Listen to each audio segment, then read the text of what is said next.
बीड जिल्ह्यातील माननीय आमदार श्री सुरेश धस यांनी काल प्रसार माध्यमांशी बोलताना जी काही टिप्पणी केली त्या संदर्भात तीव्र निषेध व्यक्त करण्यासाठी आज मी तुम्हा सगळ्यांसमोर आलेली आहे।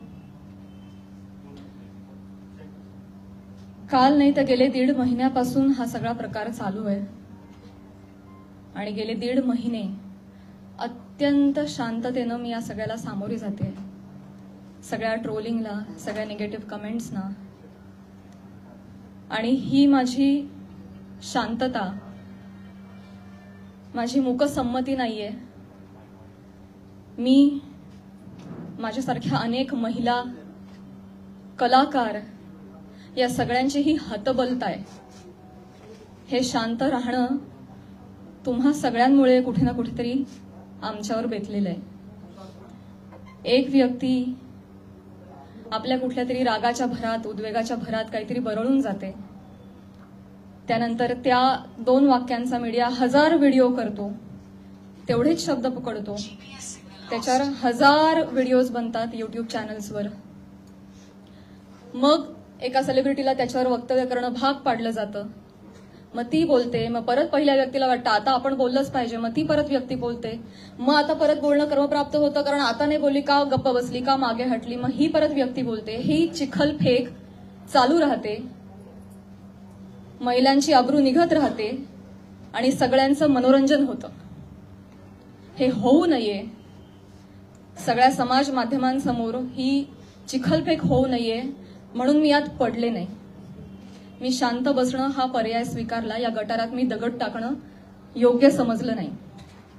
ऑल्सो मला असं वाटलं की हा विषय इतका खोटा आहे, ही गोष्ट इतकी धादांत खोटी आहे, त्याला काही बेस नाही।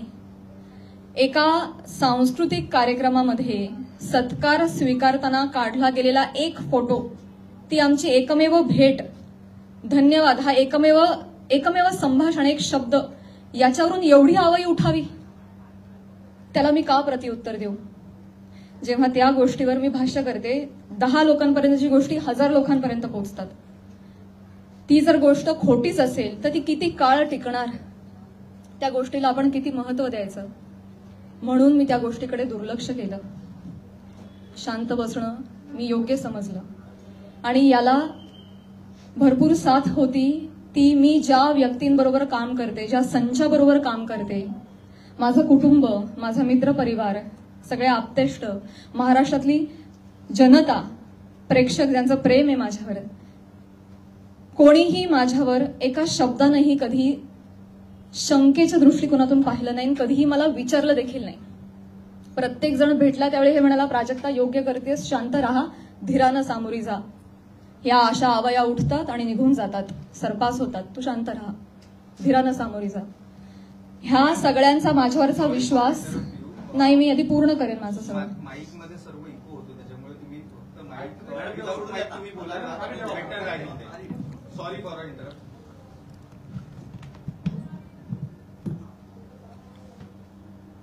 तर ह्या सगळ्या ज्या आवया असतात, जशा निघतात तशाच निघून जातात,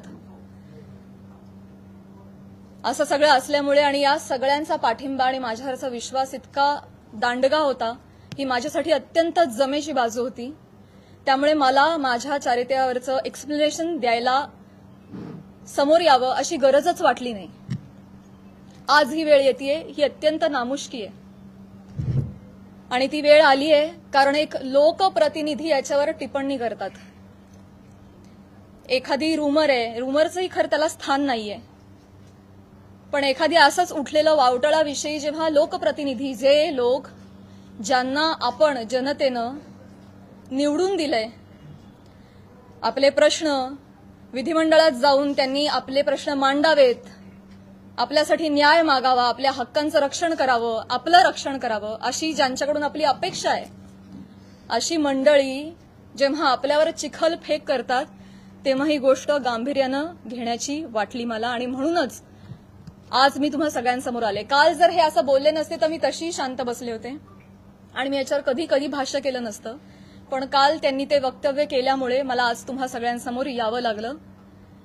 कारण जेव्हा एक लोकप्रतिनिधी असतो जो हजारो लाखोंचं नेतृत्व करतो, लाखो जनता त्यांच्या विचारांना फॉलो करते, जेव्हा ते बोलतात तेव्हा त्यांची विचारधारा लाखोंची विचारधारा होते, ते त्या गोष्टींवर कुठेतरी ठसा उमटवतात आणि खरी आहे असं भासवतात, तेव्हा मात्र ही फार गंभीर बाब होऊन जाते. माझा एक बेसिक प्रश्न आहे सुरेश धस साहेबांना. तुम्ही एक राजकारणी आहात, आम्ही एक कलाकार आहोत. तुम्ही एका दुसऱ्या राजकारणावर कुठेतरी कुरघोडी करताय, टीका करताय. तुमचं जे काय चालू आहे लखलाभ तुम्ही ते करत राहा. या सगळ्यांमध्ये तुम्ही कलाकारांना का खेचता? आम्हा कलाकारांचा ह्याच्यामध्ये काय संबंध? काय बीडमध्ये काहीतरी कायदा सुव्यवस्थेचा काही प्रश्न निर्माण झालेला आहे, त्याच्यावर भाष्य करत असताना कलाकारांवर गाडी का घसरते? बर, ते इव्हेंट मॅनेजमेंट विषयी काहीतरी सांगत होते की यांच्याकडून शिकावं इव्हेंट मॅनेजमेंट. मान्य, पण मग महिला कलाकारांचीच का नावं येतात? का परळीला कधीच कोणी पुरुष कलाकार गेला नाही का हो कार्यक्रमाला? त्यांची नावं का नाही येत? इव्हेंटमॅनचं तुम्हाला जर एक उदाहरण द्यायचं आहे तर पुरुष कलाकारांची नावं घ्या ना. महिलांची नावं घेऊन अतिशय कष्टानं ज्या महिला अतिशय छोट्या फॅमिलीमधून येऊन संघर्षमय आयुष्य जगत मोठ्या होतात आणि आपलं एक नाव कमवतात, त्यांची प्रतिमा ते असं बोलून डागाळतात. हे कितपत योग्य आहे? तुम्हाला उदाहरण द्यायचे, तुम्ही पुरुष कलाकारांची नावं द्या. पण त्यांनी तसं केलं नाही. त्यांनी त्यांच्या वैयक्तिक स्वार्थासाठी फिल्म इंडस्ट्रीमध्ये काम करणाऱ्या महिलांची नावं घेतली, त्याचा वापर केला, गैरवापर केला.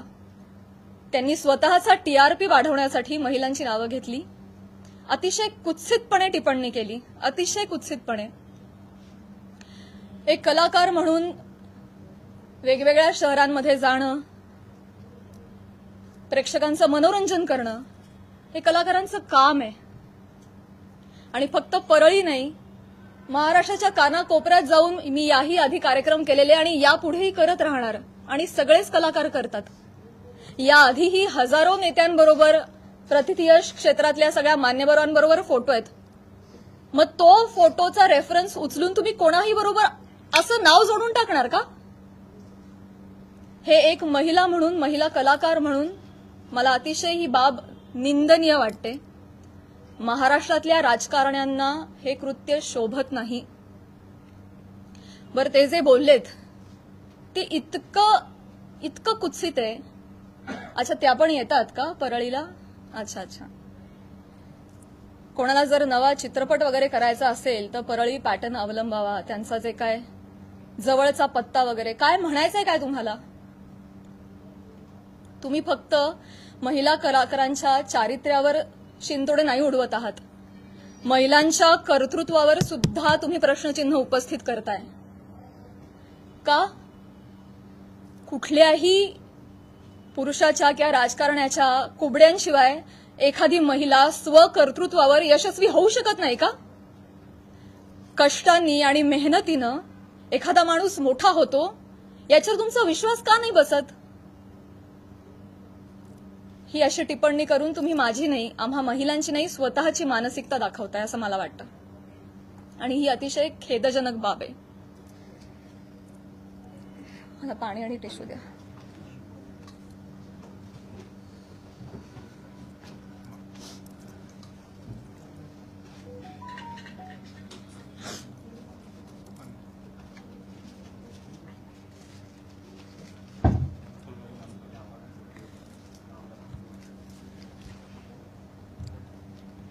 महिलांची अब्रू, इस्पेशली फिल्म इंडस्ट्रीमधल्या महिलांवर फार सॉफ्ट कॉर्नर, फार सॉफ्ट टार्गेट, कोणी यावं पटकन नावं घेऊन जावं. तुम्ही तुमच्या राजकारणासाठी मी विनंती करते, तुमच्या वैयक्तिक राजकारणासाठी तुम्ही फिल्म क्षेत्रामधल्या महिलांच्या नावाचा गैरवापर करणं बंद करावं अशी मी त्यांना विनंती करते. आणि ज्या कुत्सितपणे त्यांनी टिप्पणी केली आहे, या सगळ्या गोष्टीचा प्रसार माध्यमांसमोर हशा पिकवण्यासाठी त्यांनी उपयोग केलेला आहे. हे वागणं महाराष्ट्रातल्या राजकारण्यांना शोभत नाही. ही अतिशय निंदनीय बाब आहे.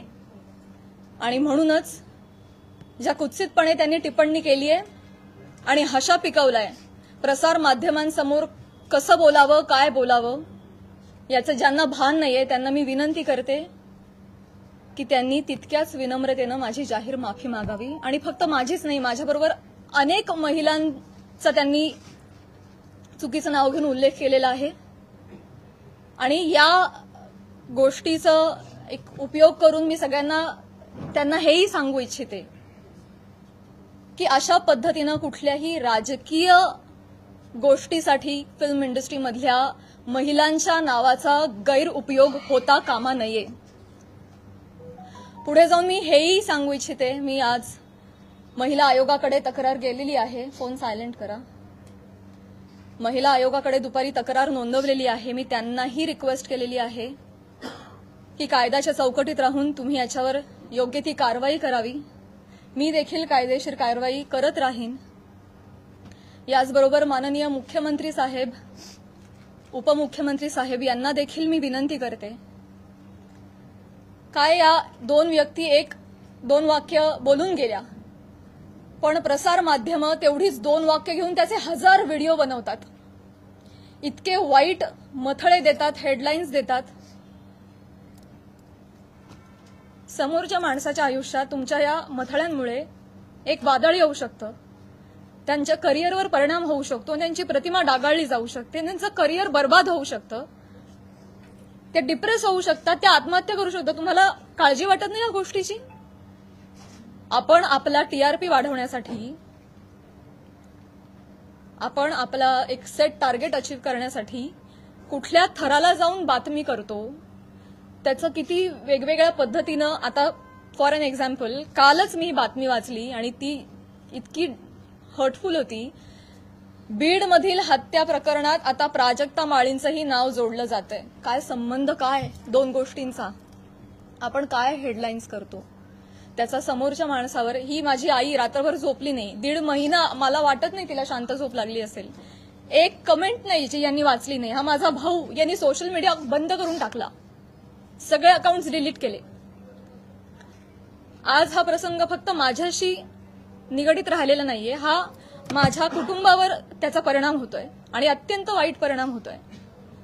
समाजामध्ये अशा पद्धतीनं प्रतिमा डागाळली जाणं एका मुलीची, आणि स्पेशली फिल्म क्षेत्रामध्ये काम करणाऱ्या मुलीची, ह्याला तोंड देणं अजिबात सोपी गोष्ट नाहीये. तुम्ही सगळेजण हे समजू शकता.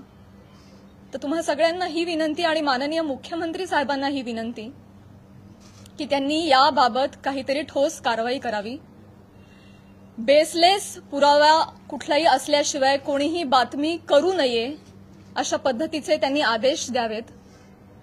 या निमित्तानं मी करुणाताईंना सुद्धा विनंती करू इच्छिते आणि हे सांगू इच्छिते की तुम्ही स्वतः एक महिला आहात. तुम्हाला महिलांना होणारा त्रास तुम्ही समजू शकता. या पुरुष प्रधान संस्कृतीमध्ये जर महिलाच महिलांच्या पाठीशी उभ्या नाही राहिल्या आणि चिखलफेक करत राहिल्या तर कसं होणार?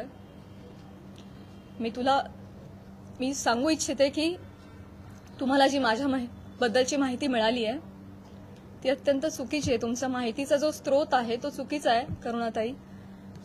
आणि आय एम शुअर की इथून पुढे तुम्ही कुठल्याही गोष्टीची खातरजमा केल्याशिवाय, शहानिशा केल्याशिवाय तुम्ही असं वक्तव्य करणार नाही आणि महिलांच्या बाबतीत तुम्ही देखील संवेदनशील राहाल अशी मी खात्री बाळगते आणि ही मी तुम्हाला विनंती करते.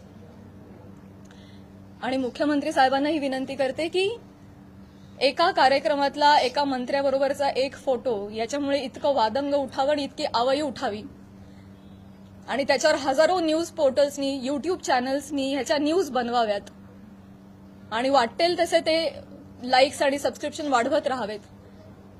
त्यांना भीती नाहीये की याच्यावर कोणीही काहीतरी ऍक्शन घेईल म्हणून ते हे करतायत. म्हणून अशा पद्धतीनं महिला कलाकारांची अब्रू वेशीला टांगली जाते.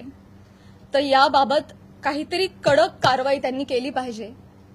आणि असं जर होत राहिलं आता 1000 कार्यक्रमामध्ये 1000 माणसांबरोबर नावं जोडली गेली तर मला सांगा, इथून पुढे कलाकार सुद्धा कुठल्याही राजकीय नेत्यांनी आयोजित केलेल्या कुठल्याही सांस्कृतिक कार्यक्रमाला जातील का हो? ते सुद्धा धजावणार नाहीत.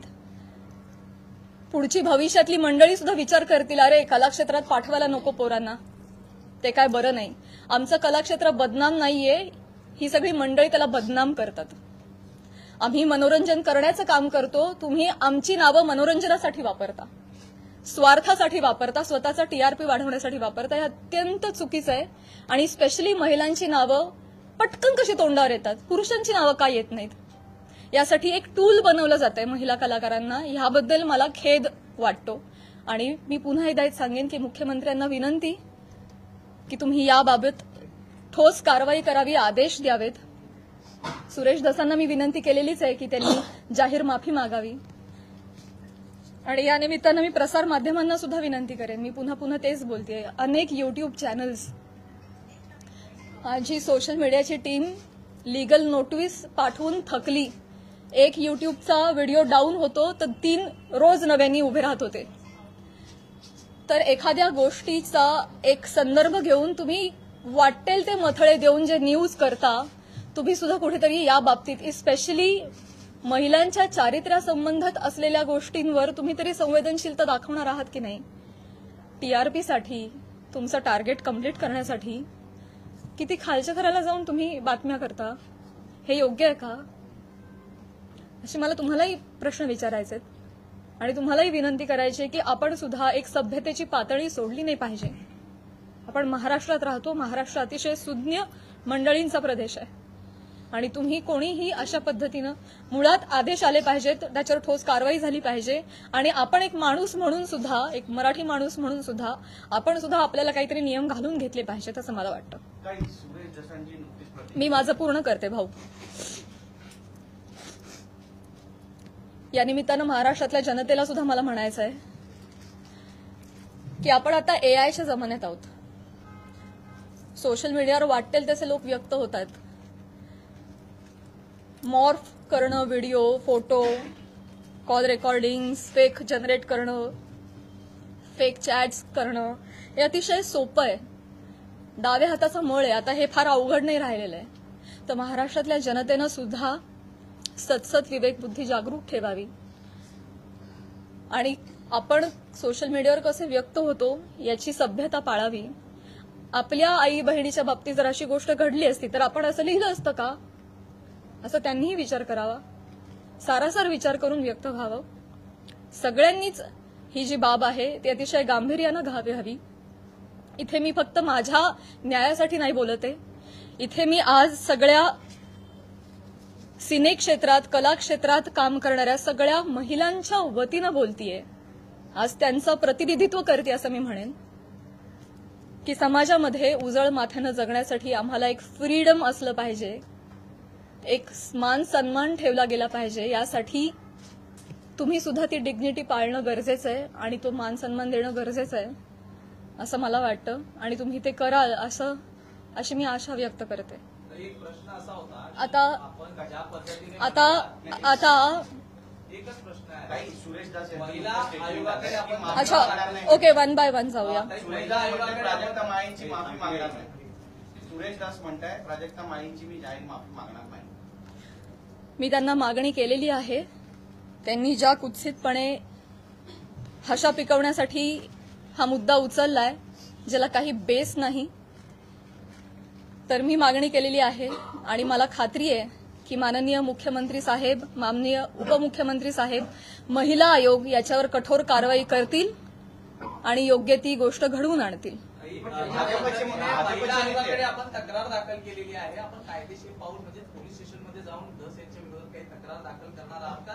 ज्या पद्धतीने आता ते म्हणतायत की आम्ही माफी मागणार नाही म्हणून, तर आपण कायदेशीर पाऊल नेमकं काय उचलणार आहात? महिला आयोगाकडे तक्रार दिलेली आहे. आज किंवा उद्या मुख्यमंत्री साहेबांची भेट मला मिळणार आहे. त्यांना समक्ष जाऊन मी पत्र देणार आहे. उपमुख्यमंत्री साहेबांना जाऊन भेटणार आहे. त्यांना देखील समक्ष जाऊन पत्र देणार आहे, निवेदन करणार आहे. आणि जर गोष्ट काही घडली नाही आणि ही देखील महिला म्हणून हलक्यात घेतली तर डेफिनेटली माझ्या वकिलांमार्फत मी योग्य ती कारवाई करेन. आणि माझ्या एकटीच्या न्यायासाठी नाही, मी समस्त कला क्षेत्रात काम करणाऱ्या महिलांच्या वतीनं पाऊल उचले. भाजपचे आमदार आहेत आणि मुख्यमंत्री गृहमंत्री कारवाई करतील असं वाटतं. आता तुम्हाला एक चान्स दिला ना, बाकीच्यांना पण चान्स. या प्रकरणाची सुरुवात तुम्ही उल्लेख देखील केला, करुणा मुंडे यांच्या व्हिडिओपासून झाली होती. तर तुम्ही सुरेश धस यांच्यावरती कारवाई करावी अशी मागणी करताय. करुणा मुंडे यांची तक्रार तुम्ही महिला आयोगाकडे केली का किंवा करणार आहात का? मी ऑलरेडी त्यांना देखील नोटीस पाठवली आहे, करुणाताईंना तेव्हाच पाठवली आहे आणि त्यानंतर त्यांनी काही वक्तव्य केलं नाही, त्या शांत बसल्या. त्यामुळे मी पुढे काही त्यांच्यावर कारवाई केली नाही. डेफिनेटली आहे. मराठी चित्रपटसृष्टी सगळे कलाकार खंबीरपणे माझ्या पाठीशी आहेत आणि मी सगळ्यांचं नेतृत्व करेन. सुरेश धस यांनी ही पत्रकार परिषद चालू आहे त्याच्यानंतर त्यांनी प्रतिक्रिया अशी दिली की हे संतोष देशमुख प्रकरण दुसरीकडे नेण्यासाठी म्हणून तुम्ही ही पत्रकार परिषद. मला हे सांगायचं आहे तुम्हाला सगळ्यांना, हेच सांगण्यासाठी आज मी आली आहे की तुमच्या राजकीय हेतूसाठी तुम्ही कला क्षेत्रातल्या कलाकारांची नावं का जोडताय? कलाकारांचा आणि राजकारणाचा काही एक संबंध नाहीये. तुम्ही जर कालच्या त्या भाषणामध्ये आमचं नाव घेतलं नसतं तर आज मी तुमच्यासमोर इथे नसते. मी आज माझ्या ज्योतिर्लिंग यात्राला असते. त्यांनी नाव घेतल्यामुळे आज मला इथे बसावं लागतंय. त्यांनी सुरू केली ही गोष्ट. त्यामुळे तुम्ही असा अर्थ जोडू नका, ही तुम्हालाही विनंती. आणि मुळात राजकारणाचा आणि कलाकारांचा काही संबंध नाही. तुम्ही तो ओढून आणू नका. स्पेशली महिला कलाकारांना तुम्ही इथे त्यांच्या प्रतिमा डागाळू नका. येस, हो, इथे मुलगी बोलतीये. या सगळ्या चिखलफेकमुळे कुठेतरी कलाकार कोणत्याही गोष्टीवर भूमिका घेताना म्हणजे काचकूच करतात असं वाटतं का? भीती वाटते ना, कारण प्रसार माध्यमं त्याला चुकीची प्रसिद्धी देतात.